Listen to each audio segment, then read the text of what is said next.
Assalamualaikum warahmatullahi wabarakatuh. Salam sejahtera untuk kita semua.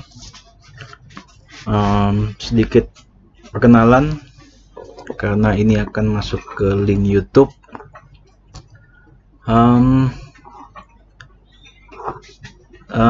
Nama saya Dr. Robi Irsan ST MSI.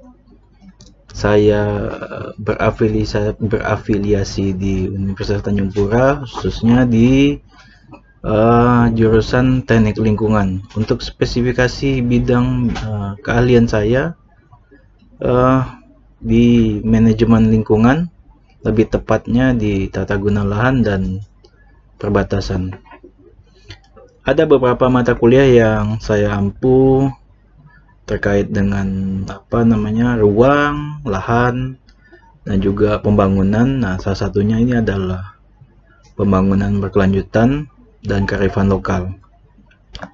Kita berbicara tentang pembangunan berkelanjutan, tentu kita berbicara tentang histori dari pembangunan berkelanjutan sendiri, di mana pada saat ini sampai tahun 2030 ada yang namanya SDGs, Sustainable Development Goals.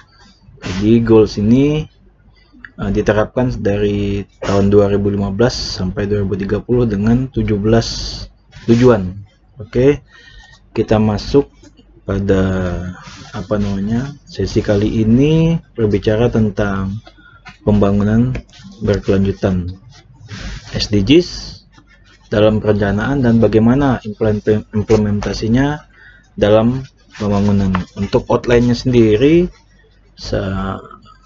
dari SDGs sendiri saya membaginya menjadi 5. Kita nanti berbicara tentang riwayat SDGs, kita berbicara tentang prinsip, kita berbicara tentang tujuan, target, dan indikator, berbicara juga tentang pola perannya seperti apa, dan juga berbicara tentang penyusunan rencana aksinya.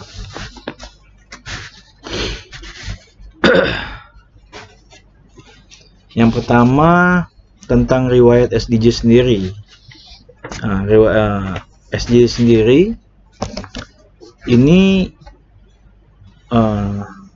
dikenal dengan nama lain dari SDGs ini dikenal dengan nama TPB atau Tujuan Pembangunan Berkelanjutan. Ini merupakan agenda internasional untuk kemaslahatan manusia dan planet bumi. Tujuannya sendiri dari TPB, Tujuan Pembangunan Berkelanjutan, ada 4. Yang pertama, peningkatan kesejahteraan ekonomi masyarakat, keberlanjutan kehidupan sosial masyarakat, kualitas lingkungan hidup, dan yang terakhir, yang keempat, pembangunan yang menjamin keadilan dan terlaksananya tata kelola yang teratur. SDG sendiri ini disusun oleh Persatuan Berbangsa PBB dengan melibatkan 193 negara, civil society atau masyarakat sipil, dan berbagai NGO, dan juga berbagai pelaku ekonomi dari seluruh penjuru dunia. SDGs ditetapkan pada tanggal 25 September 2015, dijadikan tuntutan polisi atau kebijakan dan pendanaan untuk 15 tahun ke depan, dan diharapkan 17 tujuan ini, 17 butir ini diharapkan akan tercapai pada tahun 2030. Nah, berbicara tentang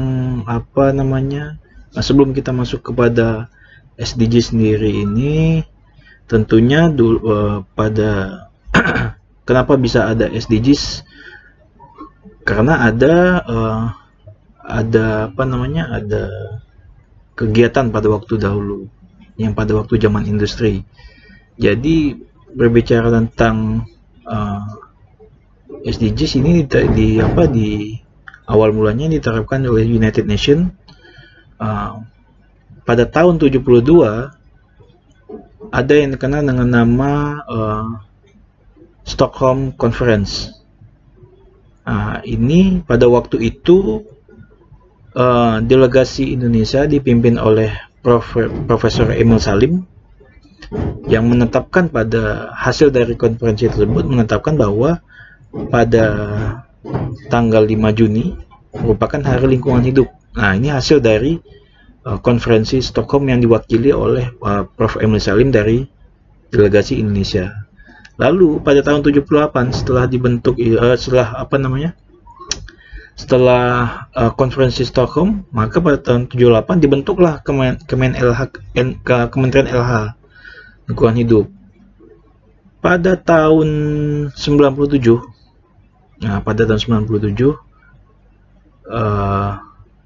setelah masa revolusi industri, lalu masuk pada lingkungan, karena begitu ada kegiatan, limbahnya banyak, industri pada waktu itu, maka yang dibutuhkan ya pendampingan ada lingkungan. Nah, setelah masuk ke lingkungan, lingkungan tertata, nah bagaimana memajukan kembali usaha ekonomi tapi tetap berdampingan dengan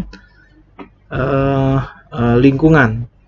Nah, ini pada tahun 97 muncullah definisi pembangunan berkelanjutan berdasarkan dari laporan Brundtland.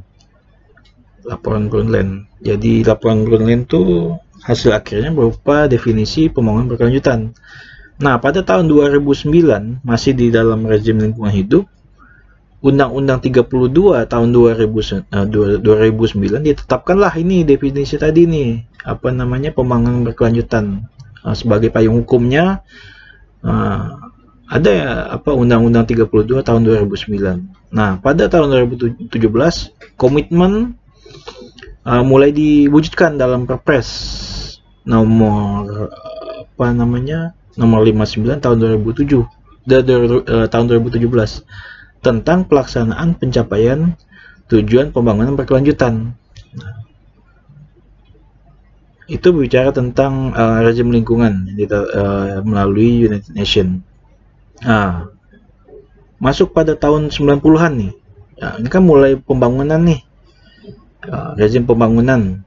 Nah, tahun 92 ada KTT di bumi di Brazil, di Rio de Janeiro pada tahun 2002 mencetuskan tentang Agenda 21 untuk menangani masalah-masalah lingkungan dan pembangunan di seluruh dunia. Pada tahun 2000 ini merupakan era milenial, di mana era milenial ini muncullah yang namanya MDGs, Millennial Development Goals, yang dilaksanakan sebagai SD exercise, pelaksanaan awal. Nah, jadi muncul 8 butir tujuan pada tahun 2000. Nah, pencapaiannya pada tahun 2015, 8 butir ini harus tercapai pada tahun 2015. Lanjut pada tahun 2015, setelah 8 butir tadi tercapai, tapi MDGs hanya diperuntukkan bagi negara-negara yang masih masuk bukan kategori negara maju, jadi negara tertinggal. Tidak semua negara mempunyai goal di dalam MDGs. 2015 setelah tercapainya 8 goal tadi, muncul lagi yang namanya SDGs dengan 17 komponen indikator. Nah, ini komitmennya nanti diwujudkan pada tahun 2030 capaiannya. Nah, pada tahun 2017 sendiri komitmen SDG ini diwujudkan dalam Perpres nomor 59 tahun 2017 tentang pelaksanaan TPB atau tujuan pencapaian tujuan pembangunan berkelanjutan.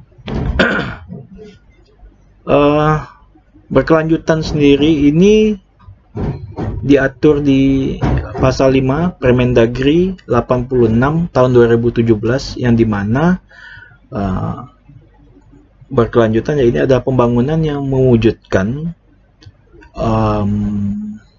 keutuhan lingkungan hidup serta keselamatan, kemampuan, kesejahteraan dan mutu hidup generasi masa kini dan generasi mendatang, dengan memperhatikan potensi dampak pembangunan di dalam mengoptimalkan SDA dan SDM. Ini ada di dalam Permendagri 86 tahun 2017.